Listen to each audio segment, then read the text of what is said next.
Serving up a warm dish of the Triad's culinary fare, here's your weekly helping of food, news, and views. This is the man who ate the town.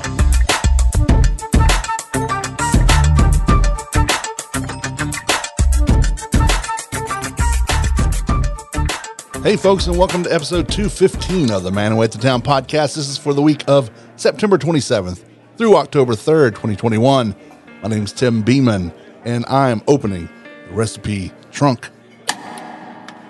I'm flying solo today. I'm recording this episode of the Man Who Ate the Town in the Less Desirable Studios at the Lab at Industry Hill.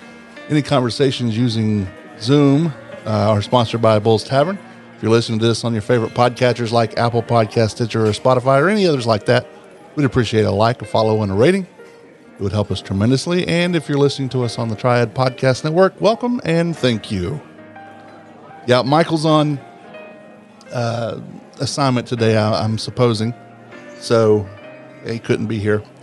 This episode of The Man Who Ate the Town is brought to you by Mojito Latin Soul Food, your go-to Cuban and Latin-inspired restaurant. While the weather is still nice, why not go sit under the covered patio and have a delicious Cubano sandwich or some delicious ceviche or pork belly or, hell, just a mojito. Sounds good to me. Mojito Latin Soul Food does reservations, takeout, and deliveries and to the surrounding businesses like Fiddlin' Fish, Broad Branch, and Wise Man. Check them out on their Facebook page and Mojito Latin Soul Food. And again, check out the GoFundMe for Zeke on their Facebook. Help out a local good guy. Still, almost everybody's hiring, so get a job. Eat, Drink, Burger Week is here. Michael's newspaper, the Winston-Salem Journal, along with their sister paper, the Greensboro News and Record, in a partnership with Eat, Drink, Triad and the Food and Beverage Coalition, held a week-long event in which area restaurants, and not just burger joints, actually not burger joints per se, competed with each other for some good-hearted fun and prestige. I got to 5 of them. I don't know how many Michael got to. And I was still able to get one on my burger tour, which I'll talk about in a little bit. But I got to Papa Lee's Grill for the Atomic Burger last week, the Young Cardinal for the Breakfast Bonanza Burger, Porch for the Amelia Burger, Six and Vine for the Loaded Pimento Bacon Jalapeno Burger, and East Coast Wings for the Teriyaki Jalapeno Burger. I would have liked to have gotten to more, but trying to manage 2 burger events at once, my wife would have wrung my neck. So they won't know the winner until tomorrow, and we'll announce it on Wednesday. I will either make a blog post or a supplement podcast to announce the winners. I will be recording a podcast conversation with chefs Jeff Bacon and Brian DePaulis at Providence this Wednesday about their upcoming Farm to Fourth event that happens on October 17th. We will find out all we need to know about the event on that podcast. I will play that conversation on next week's episode. Adam Andrews is taking over the Old Crafted Art of the Taco space on Liberty. I know it's a taco joint with some promise of a Southern-inspired something or other. I'm pausing for dramatic effect here. I am done with Southern-inspired anything. Done. You know what? Mexico is south of us. Aren't tacos already Southern inspired? I think so. Let's throw some pimento cheese, collard greens, and grits on a taco. Jesus. Let's hope that that's not what happens. I can't. Good Times Barbecue, a popular food truck in the area, is ceasing operations this Thursday, from what their Facebook page said. This is due to rising food costs and the inconsistent availability of products. That's what their main reasons were. Inconsistency of availability is, at least to me, as big a problem to restaurants in the industry as is the labor shortage. They will continue to make sauces over at Good Times Barbecue, sauces, rubs, pimento cheese, and pickles. Another food truck had some tragedy happen. Taqueria Luciano had an electrical fire start on his trailer, and it was destroyed by this fire.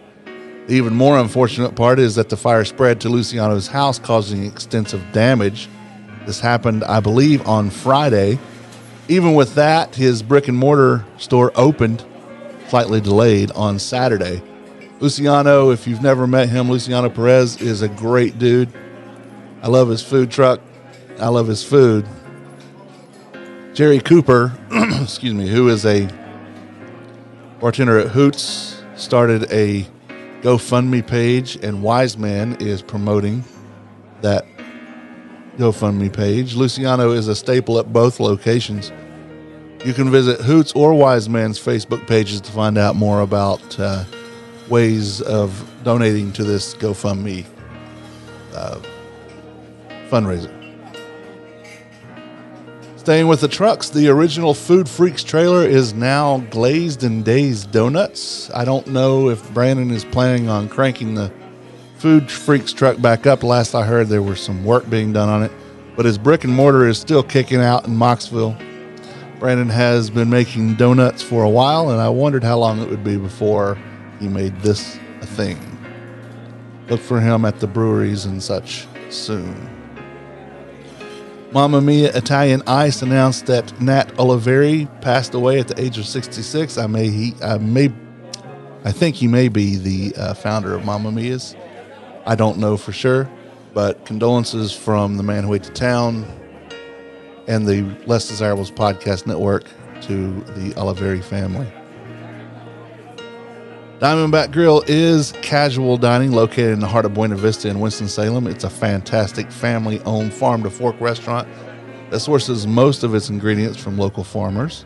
Diamondback has a new dinner menu that Kimberly just sent me, and I'm going to tell you what's on that because it sounds delicious. They'll have all the things that they normally have, of course. They have Castelvetrano, I think is how you say it, Castelvetrano olives, which are house marinated, she says. Roasted carrots, tuna poke, which is avocado, jalapeno, sesame, scallions, ginger glaze, and wonton chips. Zucchini sticks and spicy dragon shrimp. Spicy dragon shrimp is crispy shrimp with miso mustard. That's the appetizers. Then they will have a Sicilian pizza and a margarita pizza.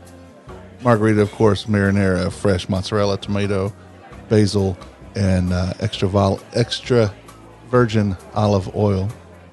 Also, the Sicilian pizza is marinara, Italian sausage, fresh mozzarella, onions, peppers, and arugula. Salads, there will be a seasonal pear and pistachio quinoa bowl, fennel, apple, and arugula salad, salmon club salad, is mixed greens, applewood, smoked bacon, tomato, cucumber, tobacco, onions, and lemon ranch. That sounds good. Go for one of those. Entrees, fried chicken with southern collards as opposed to other collards. I'm being snarky now.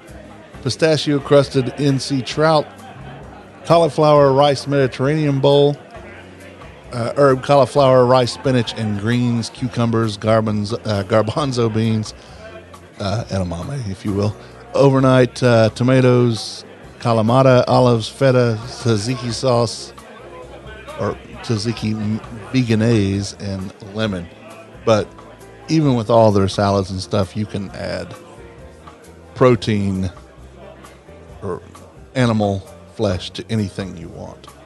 And the gambas, which now has a chicken option as well as a good old shrimp. And with the gambas, you can also have the choice of zucchini noodles or regular linguine that it comes with. I am not one on fake food. I mean, zucchini's food. But I would go with the regular linguine, but I know that the zoodles is a new thing that's kicking around and people are all over it. So if that's your thing, you now have that option, and yay for you. Diamondback Grill is located at 751 Avalon Road. Find them on the web at diamondbackgrill.com and on Facebook and Instagram. To make reservations, call 336-722-0006. And, of course, tell them that I sent you. So this is breaking news. This just happened as I am recording this here. This is from Delicio's Italian Restaurant. Just like many businesses, we are continuing to struggle with staffing issues. Beginning this week, we will be closing our dining room Tuesday through Thursday and offering takeout only on those dates and dine in on Friday and Saturday until further notice. Our staff has worked very hard with very little time off in effort to keep our doors open, and for that we thank them, but they deserve a break and time off as well. We apologize for any inconveniences and thank you for your understanding. So again, Delicios will be closed Sunday and Monday. On Tuesday, Wednesday, and Thursday, it's takeout only, no dine-in available. And on Friday and Saturday, dine-in is available. So, again, as I say at the beginning of every show, everybody's hiring. Go get a job. Your unemployment's run out. You don't have any more of that big stipend to allow you to sit at home and do nothing. If you're out of the industry and have moved on to something else, great. If you're just holding out, that time's up. That boat has sailed. Keep our restaurants open. Keep our businesses open. Not just the restaurants, but especially the restaurants. Get up off your ass. Get a job. Special thanks to Street Team Steven for the information on Delicios. And congratulations to Scotty and Kayla and Brian for another grandchild, over at Piedmont Aviation Snack Bar. They just had a baby, so they're closed this week so they can get the parental thing under control, and they will open next week ready to go. So congratulations again to Scott and Kayla over at Piedmont Aviation Snack Bar. Clementine's is no longer part of Sir Winston. The healthier breakfast option restaurant concept was a good idea, I think, but fell short in execution, and perhaps maybe because of where it was. People don't want healthy shoved down their throats. I understand, because I don't either. And while people can choose to go elsewhere,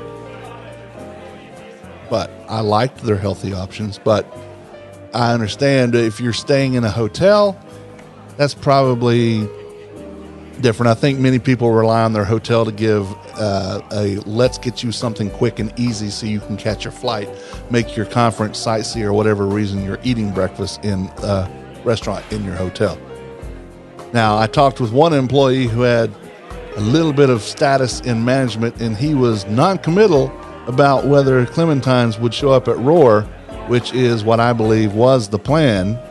Chef Andre, who was instrumental in bringing the Clementine's concept to Sir Winston, is still there.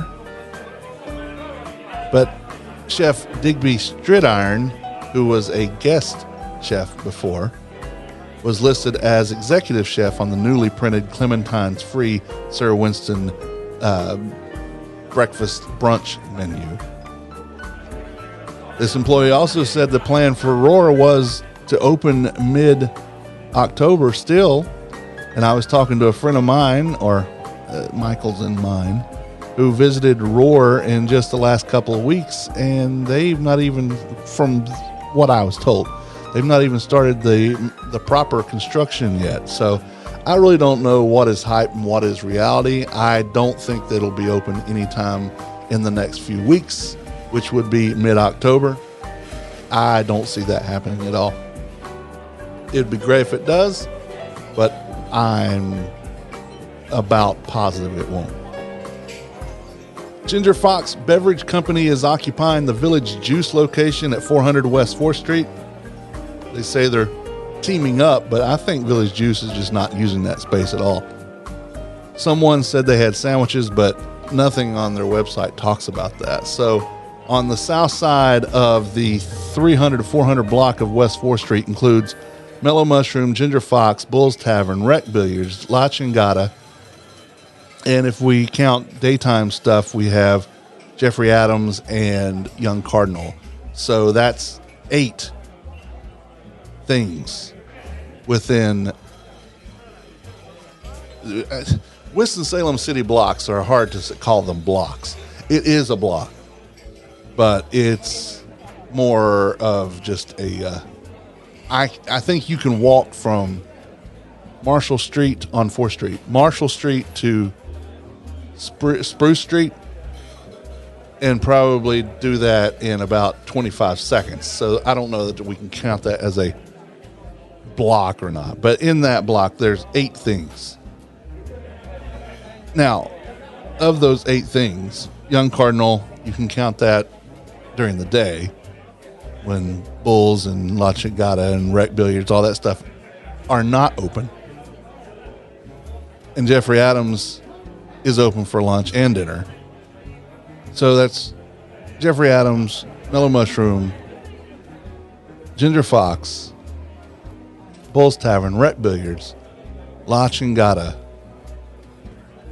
all right there. Do we need, and don't hear me wrong, I want to see Ginger Fox succeed. But I also want to see Bulls and Rec and others succeed that have been there. Do we need that kind of beverage saturation in this town? Not just in downtown. I'm talking not just in this part, in the chunk of places that I'm talking about. I'm talking about outside of that in the city. Do we need that many drinking establishments? In New York, Chicago, London, Brussels, Paris, places, Charlotte or Raleigh even, I think that would work. But there are only so many drinkers in this town. Only so many beverages can be sold. And yeah, you get some personality. You get some food options. You get all this stuff. But that's just leeching off of others in the area. I've mentioned this before, and I know I talk about it ad nauseum, and you guys are probably tired of me talking about it. So with that, I'm just going to shut up. Move to another drinking establishment that is not on 4th Street, but it's on Burke Street. And Gatsby's announced that they are now the official after-party location of the Carolina Thunderbirds hockey team.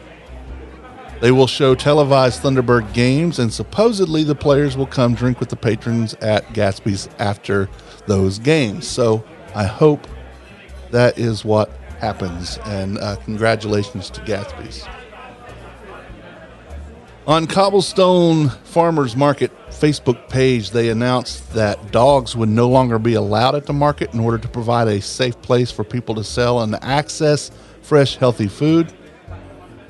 I don't know if there was a problem, if someone got bitten, if there was like a dog fight with 2 or 3 dogs there, and it wouldn't be fair to let some dogs but not other dogs. And service animals, however, are still allowed in, but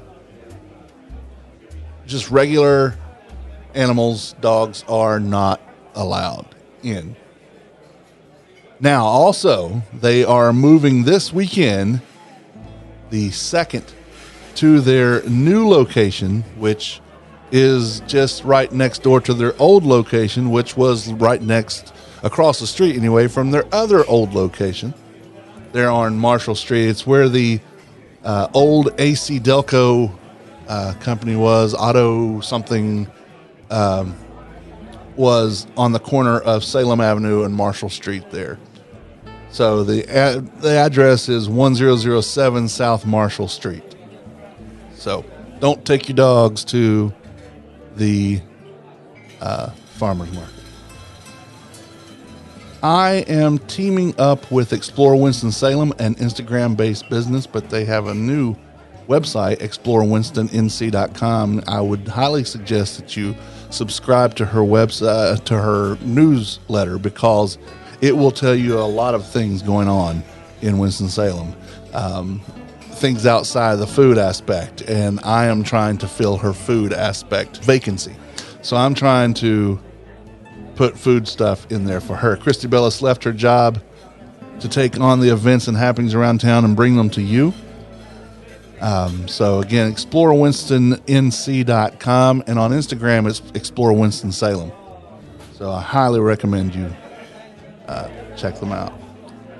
IMC, the Papa Lee's Grill grand opening event this past Saturday. Council members and commissioners were there. Annette Scipio, I keep on saying Scipio, and Fleming El Almin, along with Winston-Salem Mobile Health Bus, Boys to Men Club, People Helping People, Dare to Care, and more were all there. It wasn't this big over-the-top gala, but it was a nice, decent turnout, and I was happy to see that for my pal Lee, and I was glad to be there to run my mouth for him. So if you haven't been to Papa Lee's, you should go see Papa Lee's. I also attended the 600 Degrees pop-up on Saturday night. Travis, Ryan, and Alan are having the hardest time getting the proper equipment delivered and put in there. It's been frustrating, to say the least. The pandemic has just slowed the supply chains down. I would say that half of their equipment is sitting on a boat somewhere, unable to be unloaded because of, again, said labor shortage. But Saturday was also Gears and Guitars, and they decided to do a light pop-up because, it's their place. They could do that.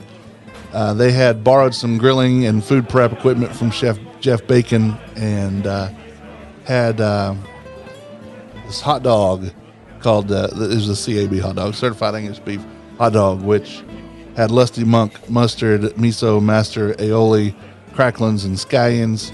They had fried chicken sliders, beer batter, sweet chili, barbecue dip, pickled red onions, curry lime aioli, and an ABLT which was bacon, arugula, tomato, pickled red onion, smoked cashews, and manchego cheese. They also had, for snacky things, they had chowder fries with cheese curds, clams, bacon, and chowder gravy, and a pork rind snack pack that could be made with salt, vinegar, and manchego or furikake.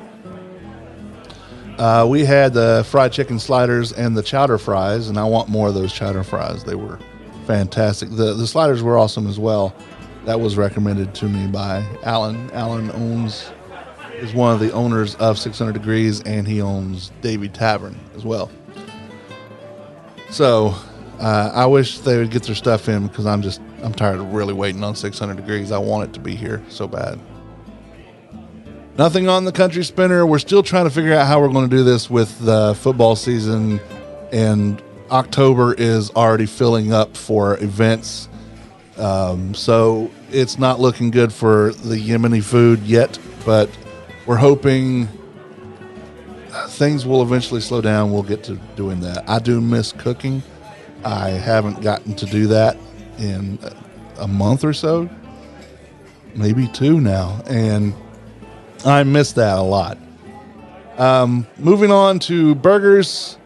I mentioned all the things that I had on the Eat Drink Burger Week menu. I did get to have one official burger, which is saying something because of all those other burgers. While at 6th and Vine, which was sponsored by Street Team Steven. Thank you, Steven, for everything you do for this podcast.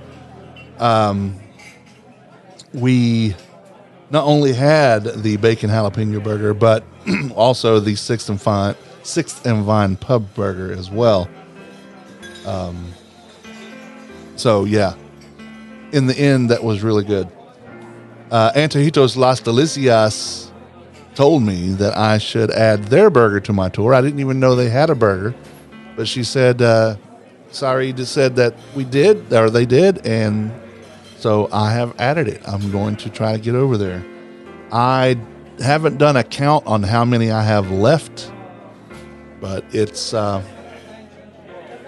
still a good bit of stuff left, but I'm not gonna get to all 100 and however many we are now, but I'm gonna get to a lot of them. I want at least half, and especially the big name ones, so I can compare. And big name meaning the places that are actual burger places. All right, Food Holidays are sponsored by Carrabba's Italian Grill, located at 587 South Stafford Road. This is no chain. This is a responsible family of restaurants. Carrabba's and their owner partners take the communities they serve very seriously, and for us, having a fantastic franchisee like Daniel Butner does not suck. Right now, it's an Italian wine harvest. Featured is the 4 cheese and sausage stuffed mushrooms appetizer.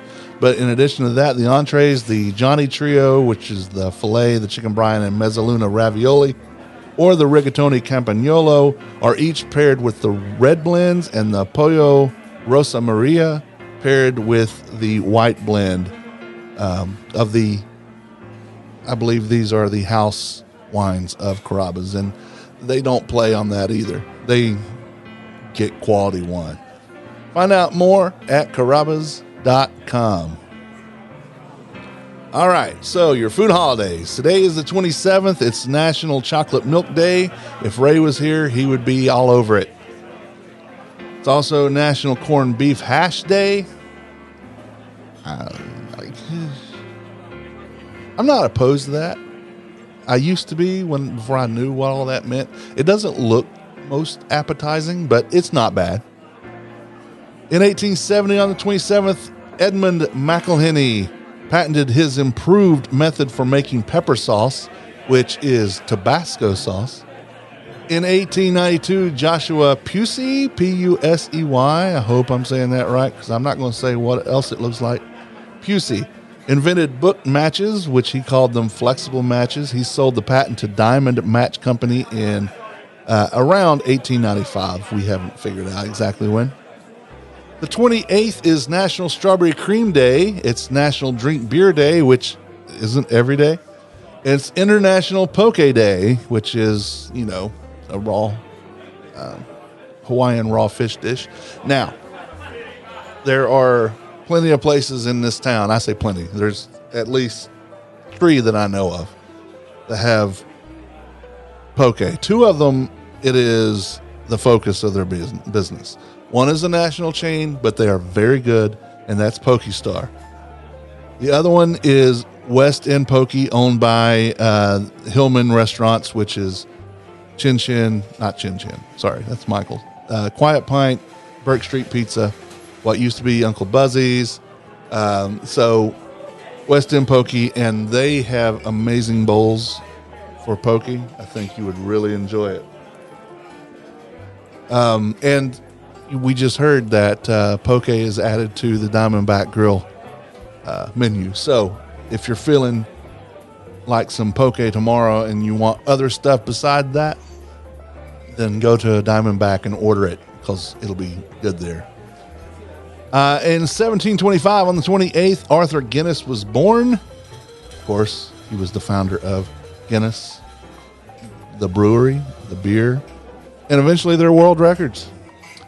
In 1901, King Camp Gillette and William Emery Nickerson founded the American Safety Razor Company to sell stamped steel razor blades for use with a one-time purchase razor handle. The name changed to Gillette Safety Razor Company in 1902. In 1937, Joseph Bernard Friedman received a patent for a bendy straw, the straw with the flexible section so it can be bent without reducing the diameter of the straw. And I think we all still use those to this day. Maybe not always, not on a regular basis, but we do use them sometimes. On the 29th, it's World School Milk Day.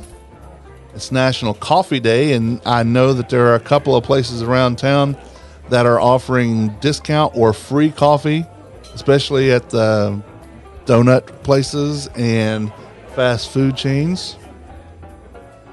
It's also on the 29th, Biscotti Day. In 1916, the New York Times reports that John D. Rockefeller was the world's first billionaire.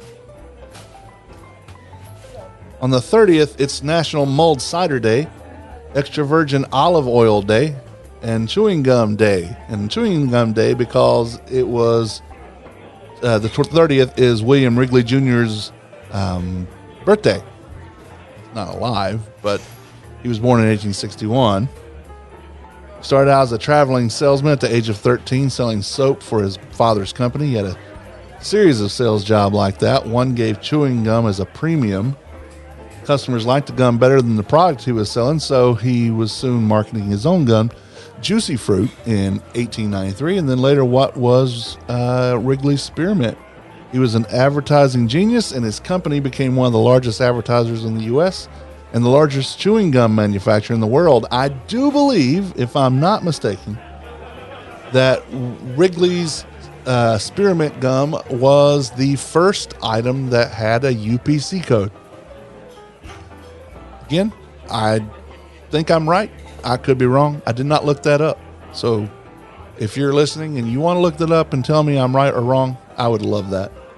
In 1962, the United Farm Workers Union is founded by Cesar Chavez and Dolores Huerta. Or Huerta, I'm sure. Huerta. In 1997, Hooters agreed to pay $3.8 million in damages to settle a class action lawsuit alleging discriminatory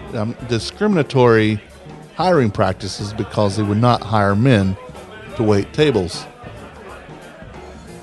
2004, California Governor Arnold Schwarzenegger signed a bill into law that bans the production and sale of foie gras beginning in 2012.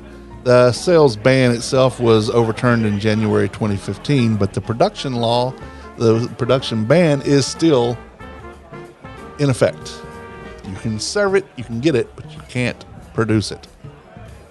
At least not to sell. I'm sure if you make it at home, oh well. On the 1st of October, it's pudding season. It begins. I wish I had a clip of wabbit season, duck season, wabbit season, duck season. But it's pudding season, so go out and hunt some pudding. International Coffee Day is on the 1st, so it was on, what day was it? National Coffee Day on the 29th, International Coffee Day on the 1st. It's World Vegetarian Day, National Homemade Cookies Day, and World Sake Day. On the 1st, in 1908, the Model T Ford was introduced for $825. Due to efficient mass production by 1925, the price of a two-door Model T was only $260. You probably couldn't buy the light for a Model T for $260 today. In 1913, a monument to honor seagulls was erected in Salt Lake City. The gulls had eaten a plague of grasshoppers that threatened the Mormon settlers' crops in 1848. I don't know if the gulls actually had come to the ribbon cutting or the unveiling, and I figure it's probably an outhouse for other birds to sit and just poop on people. But thank you to the seagulls for keeping the settlers' crops safe. In 1946, Procter & Gamble registered the Tide trademark for its sudsing non-liquid soap-like detergent. In 1958, American Express launched the American Express Travel and Entertainment Charge Card. The cards were paper until the next year when plastic cards were issued. In 1971, my favorite place in the world, well, part of it, Walt Disney World, more specifically Magic Kingdom, opened in Orlando, Florida. In 1980, European community countries banned the use of hormones in cattle feed. I wish they would do that here. In 1982, the second component of my favorite place in the world, and this is actually my favorite place in the world, as it was called in 1982, 11 years after Magic Kingdom opened. Not the Magic, it's just Magic Kingdom. Epcot Center, as it was called, opened. And for those who don't know, Epcot stood for Experimental Prototype Community of Tomorrow. It does not mean that now. It's just a word. They dropped the center. It's just Epcot. But it is my favorite place in the world. On the 2nd of October, it's World Day for Farmed Animals, National Fried Scallops Day. I don't prefer my scallops fried. I prefer them grilled, sauteed.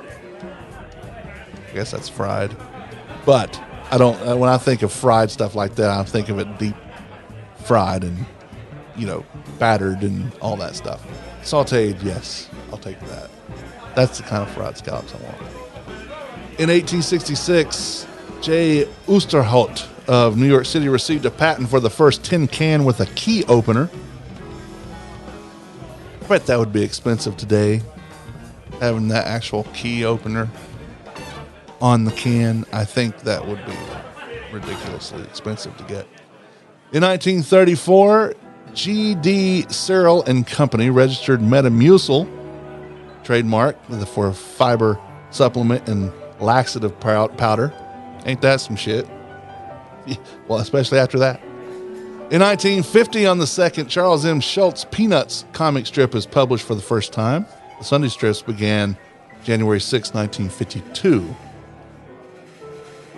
On the 3rd of October, it's National Caramel Custard Day, National Country Inn Bed and Breakfast Day. I like bed and breakfasts. I think they're cool. I've never had caramel custard, but I think I would like it. I like custard. In 1789, President George Washington signed a proclamation declaring Thursday, the 26th day of November as the first national Thanksgiving Day under the Constitution.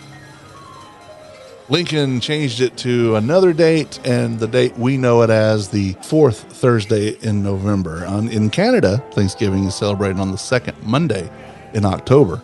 So, that's coming up for them. Also on the 3rd, in 1911, Corn Products Refining Company registered the Mazola trademark for edible corn oil.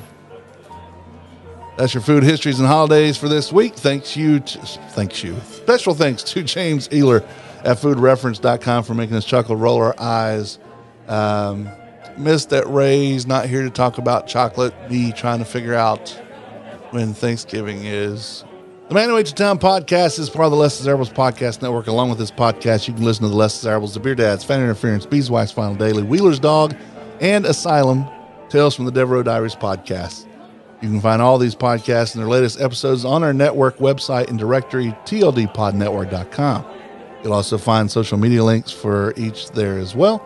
Be sure to hit the subscribe button if you are listening on the podcatchers.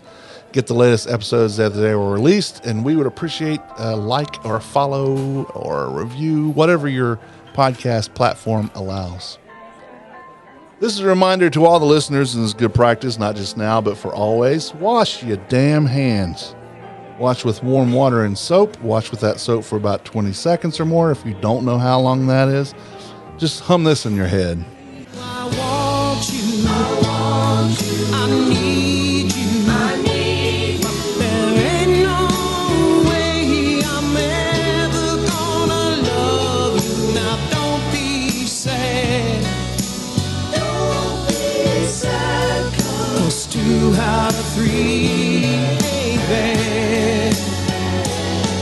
Now don't be. So the reason I played that is today is Marvin Lee Aday's 74th birthday, and that's Meatloaf's real name.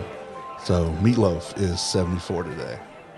Keep an eye on my blog and this podcast to find out more about food news and happenings around town. If you have any food news, send an email to tim@themanwhoatethetown.com. You can also contact us on Facebook, Instagram, or Twitter on the instant messengers. Like us on Facebook. On Twitter, we are Man Who Number 8 the Town. On Instagram, we are Man Who Ate the Town. We invite you to call and leave a voicemail for the podcast, actually any podcast on the TLD network. You can call 336-422-6862. That's right, 336-422. Numb. Leave us a voicemail and we'll play it on the podcast. Again, 336-422-NUMB. Well, my name is Tim, and we're closing the recipe box or trunk. Until next time, thank you for reading. Thank you for listening. Bon appetit. Yamas.